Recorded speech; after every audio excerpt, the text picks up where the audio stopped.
Hello दोस्तों, you are welcome to our YouTube channel. आज की इस वीडियो में हम हरियाणा पीजीटी के पेपर को डिस्कस करेंगे जो कि 2 जनवरी 2021 को हुआ था।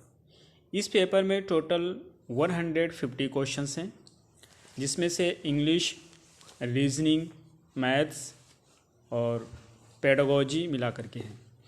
यहाँ पे हम केवल इंग्लिश का पोर्शन डिस्कस करेंगे जो कि टोटल 60 क्वेश्चंस हैं और 60 क्वेश्चंस में ग्रामर और लिटरेचर दोनों मिक्स है। Before starting the video I would like to tell you, if you want PDF of this questions the link is in the description box. वहाँ से आप इन क्वेश्चंस की पीडीएफ को डाउनलोड कर सकते हैं। तो चलिए हम शुरू करते हैं अपनी आज की इस वीडियो को। हमारी स्टार्टिंग के जो 8 क्वेश्चंस हैं वो पैसेज के हैं, तो उनके आंसर्स मैं आपको टिक कर दे रहा हूँ और आप उन क्वेश्चंस को पीडीएफ से रीड करके और चेक कर सकते हैं। तो 91 से स्टार्ट हो रहा है। 91 का आंसर है फर्स्ट। 92 का होगा, 92 का भी है फर्स्ट, और 93 का होगा फोर्थ, 94 का है फर्स्ट, और 95 का है फोर्थ। 96 का होगा सेकंड, 97 का भी होगा सेकंड, और 98 का फोर्थ होगा। 99 का थर्ड होगा,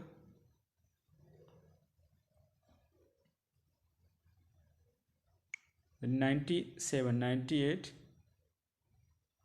अच्छा 99 से हमारा जो है ये बेसिकली पैसेज यहाँ से ख़त्म होता है। 99 से हमारे दूसरे टाइप के क्वेश्चन स्टार्ट होते हैं। तो 99 नंबर का क्वेश्चन है, which of the following examples in reported speech is grammatically incorrect. ये कहते हैं कि ये जो सेंटेंस दिया हुआ है ये डायरेक्ट इनडायरेक्ट का है, ये सेंटेंस दिया हुआ है ये इनडायरेक्ट में है, तो कौन सा इनकरेक्ट है। हमारे पास 4 ऑप्शंस हैं। फर्स्ट है, the mayor said that it gave him great pleasure to be there that evening. Second है, he said that he would go as soon as it was possible. Third है, he said that he does not wish to see any of them and ordered them to go away. और fourth है, my teacher often says to me that I don't work hard I shall fail. इसमें से देखेंगे जब भी हमारा reporting speech का पहला जो हमारा रिपोर्टिंग वर्ब होता है पास्ट टेंस में होता है, तो उधर भी पास्ट टेंस में होना चाहिए। ये पास्ट टेंस में है तो ये करेक्ट है, यहाँ पर भी पास्ट टेंस में ये भी करेक्ट है, लेकिन ये पास्ट टेंस में दिया हुआ है, ये प्रेजेंट टेंस में है, इसलिए ये रॉन्ग है। ये प्रेजेंट टेंस में है तो ये भी प्रेजेंट टेंस में है, तो ये करेक्ट है, तो इसलिए हमारा थर्ड आंसर है। क्वेश्चन नंबर 10 है, identify the underline part of speech in the following sentences. आपको बताना है कि जो अंडरलाइन किया हुआ पार्ट है ये कौन सा पार्ट ऑफ स्पीच है। The difficult child scarcely touched the green vegetables on her plate. तो हमें पता है कि जो भी हमारे पास वर्ड होते हैं जैसे स्कार्सली है, रेयरली है, बेयरली है, ये सारे एडवर्ब होते हैं, इसलिए आंसर इसका ए है।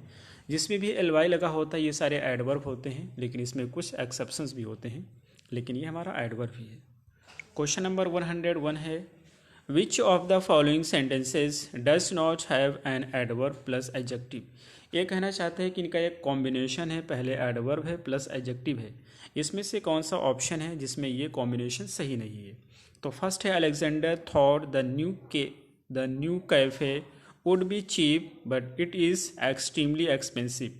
यहाँ पर एक्सट्रीमली एडजेक्टिव है, एडवर्ब है, एक्सपेंसिव एडजेक्टिव है, तो ये हमारे क्राइटेरिया फुलफिल कर रहा है, इसलिए ये आंसर नहीं होगा। सेकंड है, my friends brother was injured in an accident and the police were incredibly helpful. Incredibly adverb हो गया, हेल्पफुल एडजेक्टिव है, तो ये भी ऑप्शन सही है। ऑप्शन नंबर थर्ड है, look at Suhel's car it has been completely destroyed. इस सेंटेंस में हैज़ बीन कम्प्लीटली ये हमारा वर्ब है और डिस्ट्रॉयड एक एडवर्ब हो गया। वहाँ पर बताया गया था पहले एडवर्ब आएगा उसके बाद में एडजेक्टिव आएगा तो ये सेंटेंस रॉन्ग है। फोर्थ है the room had been painted in a strange way, the walls were unusually flamboyant, unusually adverb है, फ्लेम्बॉइंट एडजेक्टिव है, तो ये भी ऑप्शन सही है। दैट मीन्स कि आंसर थर्ड होगा। अगला क्वेश्चन है question number 102, which of the following does not mean the same as the underlined word in given sentence. जो यहाँ पर अंडरलाइन किया गया है विजिबली, इसकी मीनिंग इसमें से कौन सी नहीं है। अपेरेंटली माने क्लियरली होता है, ये सही है। नोटिसेबली की मीनिंग यही होता है, ये भी सही है। ऑब्वियसली माने भी क्लियरली होता है, ये भी सही है। और इम्परसेप्टिवली, परसेप्ट माने होता है जिस चीज़ को जान लेना, समझ लेना। इम्परसेप्टिवली ये सेंटेंस हमारा यही वर्ड रॉन्ग है, सी वाला। क्वेश्चन नंबर 103 है which of the following is not an example of an oxymoron. Oxymoron में क्या होता है कि दो वर्ड होते हैं जिसमें से दोनों वर्ड एक दूसरे के अपोजिट होते हैं। तो ये कहते हैं किसमें ऑक्सीमोरॉन का प्रयोग नहीं किया गया है। यहाँ पर देखिए डेलिबरेट, जानबूझकर, मिस्टेक, मिस्टेक गलती हो गया, अपोजिट हैं, तो ये आंसर सही है। फुलिश और इडियट, फुलिश एक पॉजिटिव और इडियट भी नेगेटिव, दोनों ही नेगेटिव वर्ड हैं, फुलिश इडियट, इसलिए हमारा गलत है। और ओरिजिनल, ओरिजिनल पॉजिटिव है, कॉपी नेगेटिव, ओरिजिनल हो गया फिर कॉपी हो गया, तो इसमें ऑक्सीमोरॉन का यूज़ किया गया। ऑर्गेनाइज्ड हो गया, मिस माने सब, गड़बड़ कर देना, तो ये भी, यानी कि फोर्थ में भी ऑक्सीमोरॉन है, फर्स्ट में भी है और थर्ड में भी है, लेकिन सेकेंड में नहीं, इसलिए हमारा सेकेंड आंसर है। क्वेश्चन नंबर 104 है which lines from the Elizabethan Jenkins poem do not focus on the generation gap between the father and the son. ये कहते हैं कौन सी लाइन है जो कि फादर और सन के बीच में जनरेशन गैप पर फोकस नहीं करता है। तो इसका जो है फर्स्ट ऑप्शन है we speak like strangers there is no sign of understanding in the air. Second है this child is built to my design yet what he loves I can not share. और third है dash I would have him prodigal returning to his father's house, the house he knew, rather than see him make and move his words. और fourth है I don't understand this child though we have lived together now in some house for years। इसका सही answer है third one. और हमारा अगला question है 105 which part is incorrect in given sentences में कौन सा पार्ट है जो इनकरेक्ट है। फर्स्ट है as for as the expert of the wild life is concern, जहाँ तक के वाइल्ड लाइफ के एक्सपर्ट की बात है तो ये सही है। सेकंड है this is likely a subject on which opinion. और थर्ड है don't stop at political boundaries. और फोर्थ है thinking people of Europe are just as disturbed by the depletion of Indian wild life as we are.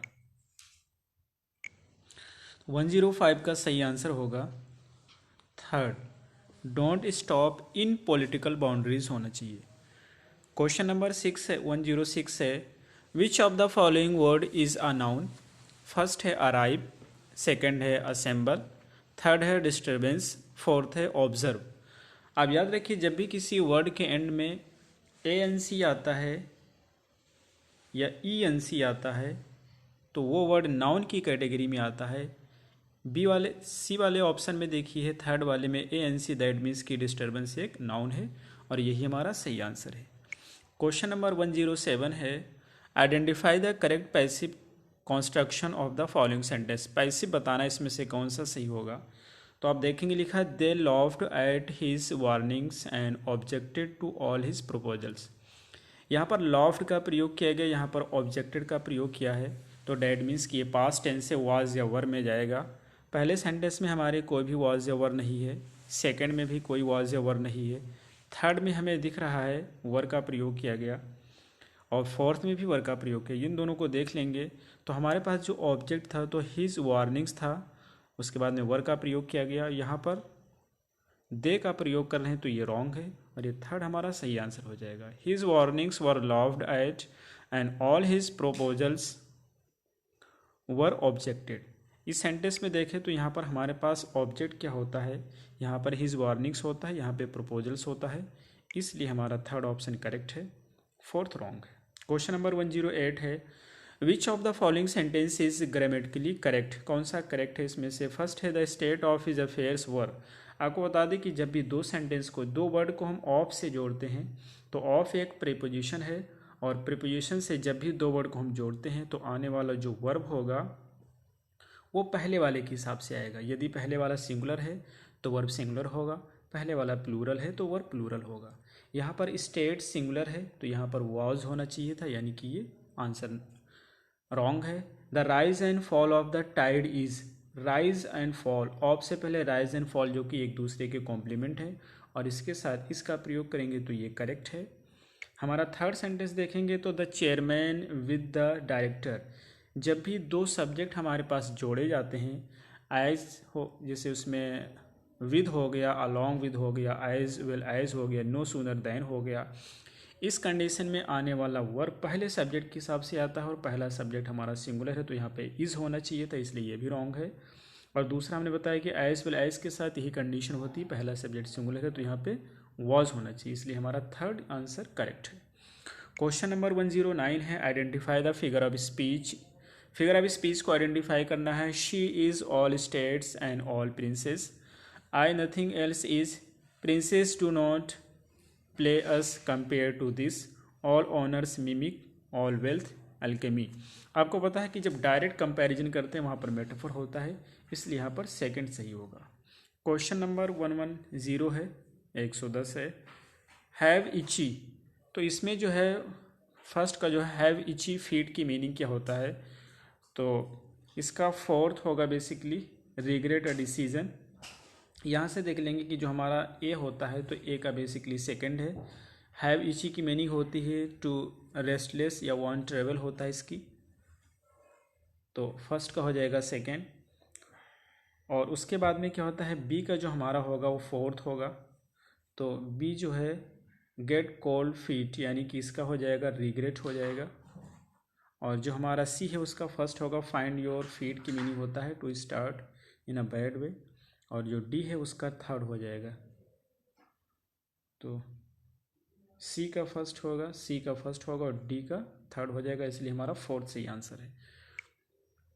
फिर question number 11 है to lose face, एक तो option है loose face, दूसरा है face up और थर्ड है इन फेस अप। ये सारे वर्ड्स हैं, इनकी मीनिंग यहाँ से मैच कर ले किसकी क्या होती लिखी हुई है, तो आंसर इसका फर्स्ट है, यानी ए का थर्ड, बी का फर्स्ट, सी का फोर्थ और डी का थर्ड।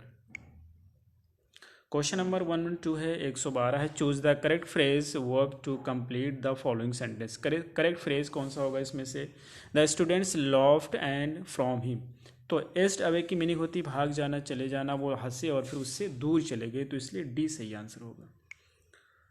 क्वेश्चन नंबर 113 है pearls bugs the enemy deals with, और ये आपको बताना है कौन सा इसमें से सही होगा। तो फर्स्ट है the conflict between man's human feelings and the prejudice created by nation side war. Second है the conflict between a man's duty toward the state and towards his own conscience. C है the real enemy deeply bigoted and blindly prejudiced citizens so consumed by their nationalist patriotism and everybody who is not a countryman is deemed inferior at birth, और इसका सही answer होगा D, यानी कि ये सारे हैं। क्वेश्चन नंबर 114 है in Kalki's story the tiger king how does the maharaja appease the British officer who wishes to hunt tigers in प्रतिबंध द पुरम। ये कहते हैं कि जो काल्की की स्टोरी है जिसमें जो टाइगर किंग होता है वो किस तरह से महाराजा को अपीस करता है, शांत करता है। The how does the maharaja appease British officer को, किस तरह से वो शांत करते हैं जो कि विश करता है, नहीं चाहता है हंट करने का टाइगर्स का। तो फर्स्ट है the maharaja sent expensive diamond rings to the British officer's good lady. Second है maharaja gave 2 lakh rupees to the high ranking British officer. Second है the maharaja organised a boar hunt for him. Third है the maharaja accompanied the British officer on the hunt and killed the tiger. इसका सही answer first है, वो expensive diamond rings British officer की lady को भेजते हैं। तो क्वेश्चन नंबर 115 है which of the following sentence are grammatically incorrect, कौन सा इनकरेक्ट है। फर्स्ट है do you play cricket at school, do you play the cricket, तो द क्रिकेट नहीं आता है, ये इनकरेक्ट हो गया। सेकंड है she has dance for 2 hours last night. Last night हो गया तो प्रेजेंट परफेक्ट नहीं आएगा, ये भी इनकरेक्ट हो गया। और सी है यानी कि लास्ट जब भी किसी वर्ड में पास्ट टेंस का एडवर्ब आ जाता है, जैसे यस्टरडे हो गया, अगो हो गया, या फिर हो जाएगा लास्ट नाइट हो जाएगा, लास्ट मंथ हो गया, तो उसके लिए हम सिंपल पास्ट का प्रयोग करते हैं, इसलिए सेकंड वाला भी रॉन्ग है। और क्रिकेट से पहले द नहीं आएगा, इसलिए फर्स्ट रॉन्ग है। सी है he gave his brother a typewriter, सही है। और डी है she is the smartest girl in our school, ये भी करेक्ट है। दैट मीन्स के आंसर फर्स्ट हो जाएगा। क्वेश्चन नंबर 116 है which of the following is not an abstract noun. Abstract noun कौन सा है? एब्स्ट्रैक्ट नाउन बेसिकली वो नाउन्स होते हैं जिसको ना तो हम टच कर सकते हैं और ना ही देख सकते हैं, केवल महसूस करते हैं। जैसे गुडनेस अच्छाई हो गया, लाफ्टर हंसी हो गया, स्लेवरी गुलामी हो गया। तो ये सारे नाउन हैं, लेकिन ब्यूटीफुल एक एडजेक्टिव है, तो यही आंसर हो जाएगा। 117 है identify the figure of speech in the following sentence में फिगर ऑफ स्पीच बताना है। आपको बताएं कि फिगर ऑफ स्पीच में देखिए cheerful, he is a cheerful pessimist. Cheerful एक पॉजिटिव वर्ड है, पेसिमिस्ट एक नेगेटिव वर्ड है, और जब भी दो अपोजिट को एक साथ में यूज करते हैं वही हमारा ऑक्सीमोरन होता है, तो फोर्थ सही है। 118 है match the words with their description. Atheist होता है एक व्यक्ति जो गॉड में विश्वास नहीं करता है, तो इसका हो जाएगा डिसबिलीव इन गॉड। एसेटिक में सन्यासी होता है, तो इसके लिए जो हमारा बी के लिए हो जाएगा one who leads a ethereal life, यानी कि फोर्थ हो जाएगा। और इसके बाद में है पेडेंट, यानी कि अपनी नॉलेज का दिखावा करने वाला, तो सी का फर्स्ट हो जाएगा। और इसके बाद में है जो हमारा है सिकोफाइंड मिस होता है, चापलूस होता है, यानी कि जो दूसरी की प्रशंसा करता है, तो इसका आंसर हो जाएगा सेकंड, यानी कि फर्स्ट सही आंसर है।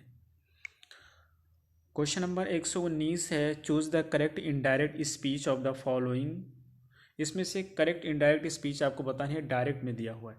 तो सेंटेंस है the general addressing his mutinous troop said you have brought disgrace upon a famous regiment if you had grievance why did you not lay them before your own officers now you must suffer punishment for your offence before your complaints can be heard. ये sentence पूरा है, इसका हमें बताना है कि कौन सा इसका बनेगा सही। तो देखिए अगर हम फर्स्ट तो इसका करेक्ट है, लेकिन जब सेकंड देखेंगे तो ये यूज़ किया गया है, और सेकंड में कहाँ पे मिस्टेक है, देखिए यहाँ पे हैव का प्रयोग कर दिया गया। हमें पता है कि इनडायरेक्ट स्पीच में प्रेजेंट टेंस नहीं आ सकता, तो ये रॉन्ग हो गया। थर्ड में देखेंगे तो यहाँ पर देखिए यू का प्रयोग किया गया, हैव यहाँ पर भी आ रहा है, इसलिए रॉन्ग हो गया। और फोर्थ में हैव यूज़ किया गया, इसलिए रॉन्ग हो गया।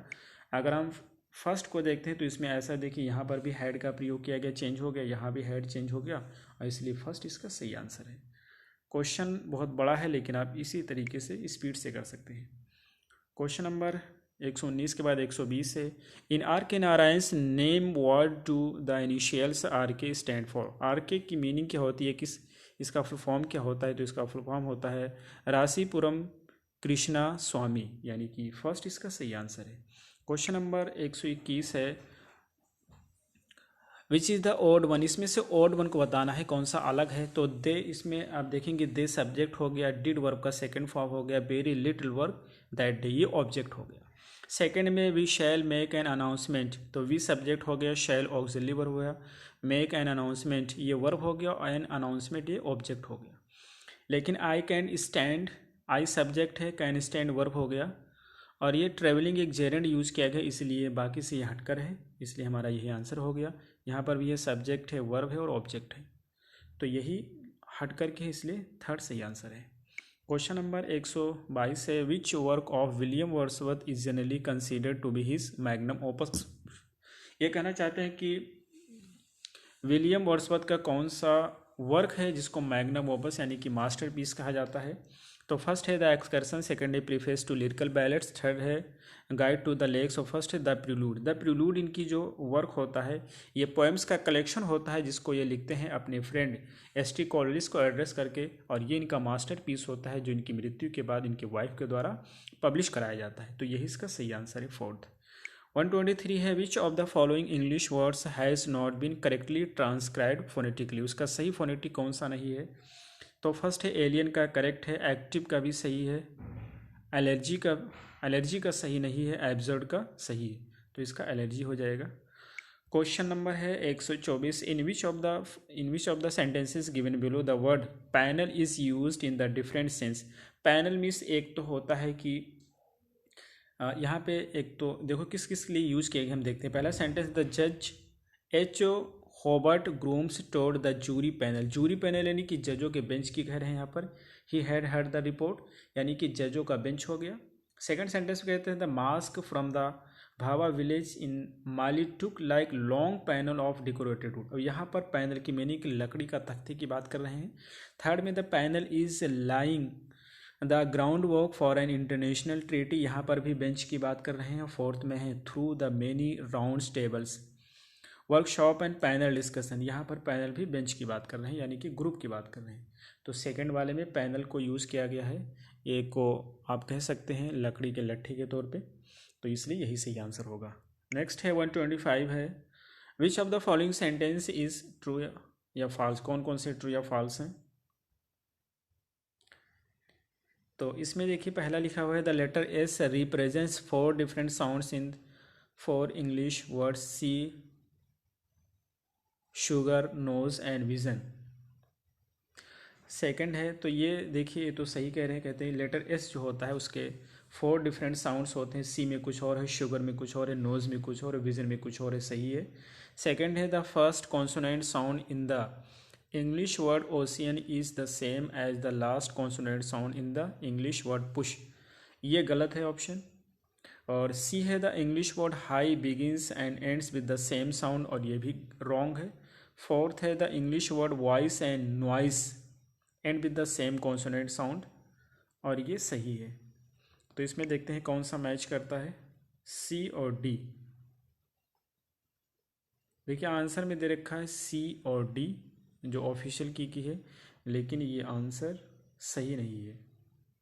ठीक है, ये आंसर इसका होना चाहिए। देखो इसका आंसर जो बनेगा the first consonant sound in the English word, तो एक तो हमारा ये भी करेक्ट है, ओशियन में ये रॉन्ग है और ये रॉन्ग है और ये करेक्ट है। दैट मीन्स कि बी और सी होना चाहिए, और बी और सी कोई ऑप्शन नहीं है, तो इसको आप कोई भी चूज कर सकते हैं। नेक्स्ट है क्वेश्चन नंबर 126 है which of the following statement is incorrect. True है इसमें कौन सा है, the initial sound in the English word window is not the same as the final sound in it. ये कहना चाहते हैं कि जो विंडो है उसका पहला साउंड जो पहला डब्ल्यू है बाद के डब्ल्यू की तरह साउंड नहीं है, बिल्कुल सही है। Second the vowel in the English word coat and the that in the English word fool are articulated with the same degree of lips round, ये गलत है क्योंकि दोनों की साउंड अलग अलग है। और सी कहना चाहते हैं कि the letter U in the English always represent the same sound in English word, same sound करता, ये भी इनकरेक्ट है और ये तो करेक्ट था ही। तो फोर्थ है the letter S in the English word sugar represent the same sound as letter T I in the, ये भी सही है। तो इसका ये और डी यानी कि थर्ड सही हो जाएगा। क्वेश्चन नंबर 127 है which of the following are complex sentence, इसमें से कौन सा है। तो कॉम्प्लेक्स सेंटेंस इसमें से है फर्स्ट है in the green vase there were 4 red roses, और बी है Farooq played the sitar from 8 o'clock to 12 o'clock, और सी है if it does not rain we will surely come, और डी है we don't know where they come from. तो इसमें से जो कॉम्प्लेक्स सेंटेंस है सी और डी है, इसलिए आंसर हो जाएगा थर्ड। क्वेश्चन नंबर 28 है identify the figure of speech in the following sentence में फिगर ऑफ स्पीच बताना है। ही ले all night on his sleepless pillow, तो इसमें हो जाएगा ट्रांसफर्ड एपिथेट होगा, थर्ड हो जाएगा। क्वेश्चन नंबर 129 है which of the following is not an example of onomatopoeia. Onomatopoeia में क्या होता है कि जो व्यक्ति या वस्तु होता है उसी की आवाज़ निकलती है, जैसे कि इसमें जैसे हेल इज़ रैटलिंग, रैटलिंग में आवाज़ जो होती है वो हेल की होती है, ओले की। और इसके बाद में किंग फिशर में कोई आवाज़ आ नहीं रहा है। बेकन जो होता है वो सीजल्ड की आवाज़ निकाल रहा है, तो ये भी सही है। क्रीक जो आवाज़ होती है ब्रांचेस की होती है, तो ये भी सही है, लेकिन इसमें कोई साउंड है नहीं, तो सेकंड सही आंसर हो जाएगा। क्वेश्चन नंबर 30 है identify the sentence with the noun clause from the given sentence, noun clause को बताना है। तो फर्स्ट है who will be selected for the post is not a certain, second है he came to tell me that the school was closed, और C है the gift that Ravi brought was the best, और fourth है we went into the room where everyone had gathered. तो इसमें जो non close use किया गया है ये, और बी में यूज़ किया गया दैट मीन्स कि ये हो जाएगा सेकेंड। 30 के बाद में 31 नंबर का है which of the following has won the Booker prize for literature twice, 2 बार किसने जीता है?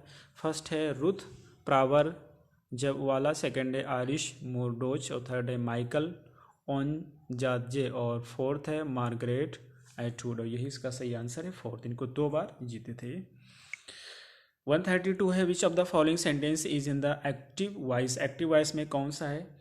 तो यहाँ पर हैव बीन का प्रयोग किया गया पैसिव में हो गया, वॉज का प्रयोग किया गया बीन के साथ पैसिव हो गया, वर का प्रयोग किया गया थर्ड फॉर्म के साथ पैसिव हो गया, और ये सेंटेंस जो है ये फोर्थ एक्टिव में है, तो यही आंसर हो गया। 33 है which of the following women writers have received the Nobel prize for literature, किसने? तो इसमें से एक तो हैं पर्ल एस ब्लैक, इन्होंने जीता है, टोनी मॉरिसन ने जीता है, एलिस मुंडोरो ने भी, तो यानी कि ए बी सी तीनों हो गए। मार्गरेट वुडवर्ड ये बुकर प्राइज जीते हैं। 135 which of the following pairs of the words are not synonym to each other, एक दूसरे के सिनोनिम कौन से नहीं है? लोकेशस टॉकेटिव मिस बातूनी होता है, और पोम्पस कंसीटेड माने अभिमानी या दिखावा करने वाला, इनडिफैटिगेबल टायर्डलेस मिस होता है जो थकता नहीं हो, तो यानी कि यही अपोजिट नहीं है एक दूसरे के सिनोनिम नहीं, यानी कि सेकंड सही आंसर है। क्वेश्चन नंबर 135 है which of the following do not deal with the partisan of India, तो इसका है पहला तो है खुशवंत सिंह से ट्रेन टू पाकिस्तान, सेकंड है भीषण साहनीज चमा, सेकंड है Bapsi Sidhwa's Ice Candy Man, fourth है मुंशी प्रेमचंद गोदान, और सही आंसर इसका है फोर्थ।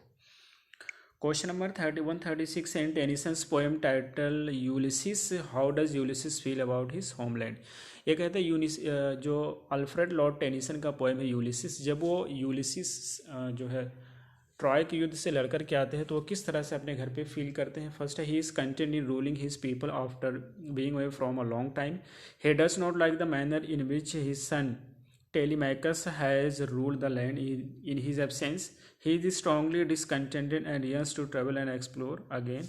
और फोर्थ नंबर का है he reveres his homeland and is happy to be reunited with his wife, son and his people.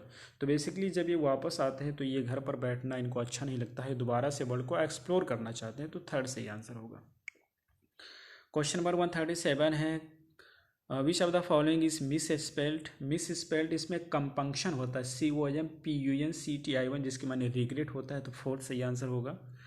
और 138 का सही है watching that cookery program on TV has really my appetite, मेरे एपेटाइट को बढ़ा दिया, यानी मेरी भूख को बढ़ा दिया, उत्तेजित कर दिया, for trying some new recipes, तो सी हो जाएगा whetted. Question number 139 the party was really disruptive, the neighbors pleaded ineffectually for them to turn music down। और 140 है identify the sentence with adjective phrase, किसमें एडजेक्टिव फ्रेज का प्रयोग किया गया है? तो फर्स्ट है the boy with the red sleeve fell to the ground, इसमें यूज़ किया गया है। सेकंड है the boy who is smiling is my friends, third है the elephant which is chained belongs to a temple, fourth है she bought the house with the large painted glass, तो D है, यानी कि ये डी मीन्स आपका third one correct है। Question number 141 है which is the correct phonetic transcription of English word photograph, तो फोटोग्राफ का जो सही है वो फर्स्ट है। और नेक्स्ट है in William Shakespeare's play the merchant of Venice what condition must the prince of Morocco agree to before he may choose from among the caskets in order to marry Portia से marry करने के लिए किस condition वो पहले agree होता है? First है if he chooses wrong he will give all his wealth to Portia and lives for ever, second है if he chooses wrong he will never marry, third है that if he chooses wrong he will have to marry a woman of Portia choice, fourth है that if he chooses wrong he will become Portia slave. सही answer इसका second होता है, वो कहता है कि अगर हम रॉन्ग चूज़ करेंगे तो हम शादी नहीं करेंगे। 143 होता है identify the sentence with the following pattern, एक ऐसा सेंटेंस बताइए जिसमें सब्जेक्ट हो, उसके बाद में वर्ब हो, फिर नाउन या प्रोनाउन हो, प्लस प्रेजेंट पार्टिसिपल हो। अगर हम पहला छोड़ते हैं सेकंड में देखते हैं तो हमारे पास सब्जेक्ट हो गया, वर्ब हो गया, फिर प्रेजेंट पार्टिसिपल से पहले नाउन प्रोनाउन नहीं है। थर्ड में सब्जेक्ट है, वर्ब है, प्रेजेंट पार्टिसिपल से पहले नाउन प्रोनाउन नहीं है, और ऐसी कंडीशन फोर्थ में है। लेकिन फर्स्ट में सब्जेक्ट है, वर्ब है, नाउन है, उसके बाद में प्रेजेंट पार्टिसिपल है, तो हमारा फर्स्ट सही आंसर हो गया। क्वेश्चन नंबर 144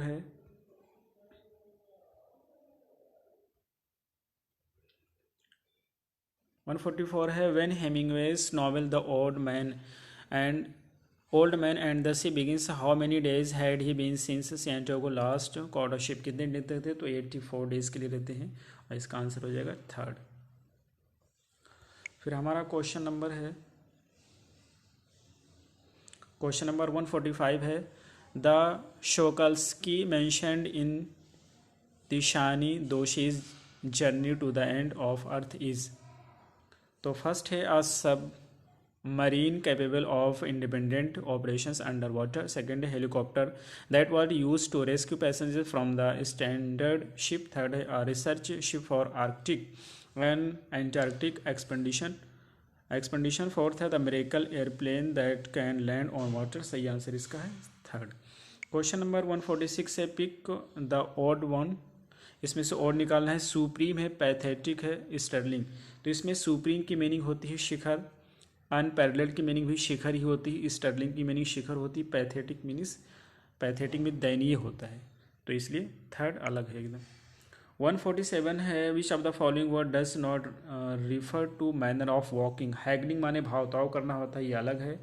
ट्रूड, स्ट्राइड, वेडल के माने एक प्रकार की वॉक ही होता है। 148 है in the Samuel Taylor Coleridge this poem the rime of ancient mariner, what happened shortly after the albatross appear. Albatross जो अपीयर होता है तो क्या होता है? फर्स्ट है the ancient mariners drove away the albatross. Second है the ice cracked and the ship was able to steer through. Third है the ice carved in suddenly and the killed all except the ancient mariner. और fourth है slimy creatures appeared in the water surrounding the ship. सही answer इसका है second है the ice cracked and the ship was able to steer through. Question number इसके बाद 149 है, दो क्वेश्चन और बचे हैं।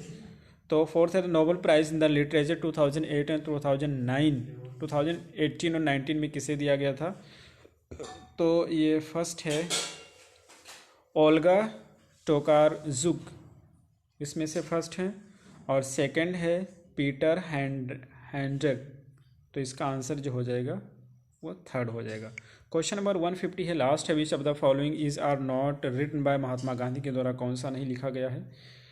तो महात्मा गांधी के द्वारा जो नहीं लिखा, फर्स्ट लिखा the story of my experiments with truth, ये महात्मा गांधी ने लिखा है इसको। और सेकंड है हिंद स्वराज, इसको भी लिखा है। एनालिसिस ऑफ कास्ट इसको नहीं लिखा है, और शांताराम इसको नहीं लिखा है, दैट मीन्स कि COD को नहीं लिखा, तो आंसर हमारा हो जाएगा फोर्थ। तो ये रही हमारी आज की वीडियो, फिर मिलते हैं अगली वीडियो में। Till then take care, have a good time.